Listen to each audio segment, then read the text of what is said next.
I love the word sustainability, but perhaps in the broadest sense of the word, how do you combine a sustainable business model which generates good commercial outcomes with outcomes that are also good for the wider environment, for the wider community?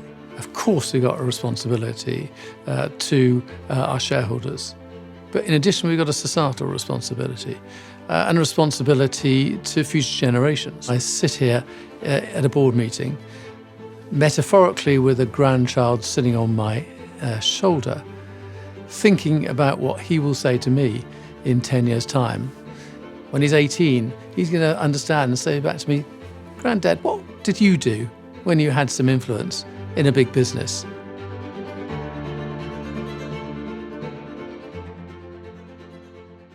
Repair first sounds a bit like a corporate sort of slogan, doesn't it, or marketing thing that we dreamt up, but it's not. It's always been part of what we do. And actually what we found over the many years is that customers want their appliances to be repaired.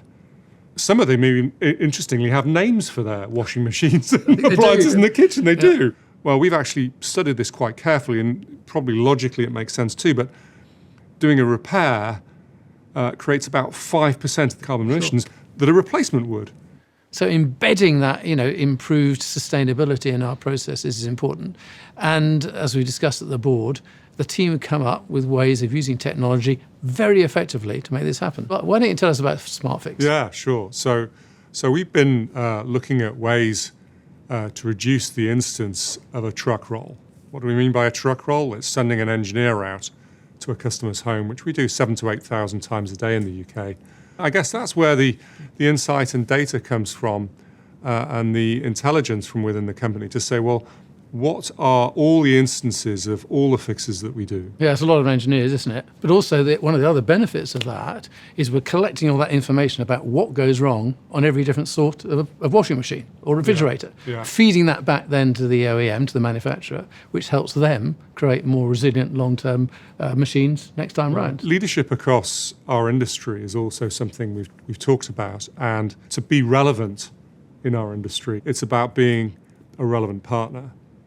And I think what we found over time that we need to provide insight, we need to provide data, and that insight and data is relevant for the C-suite of those organisations. Yeah, I think it's very well said. And effectively, the quality of data we provide, as you say, is so much better. So it's something of great importance as we sit around our board table. These relationships have to have value creation at the core.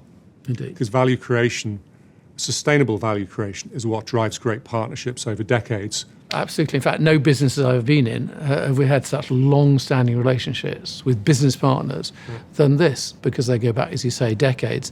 The relationship is very strong and it makes sense. So we have a responsibility to use it right and use it for future generations. Carbon is a problem. Many other issues are too. And we have a responsibility in actually putting that argument across to these OEMs who have significant influence, of course, on exactly this issue of greenhouse gas emissions and the like.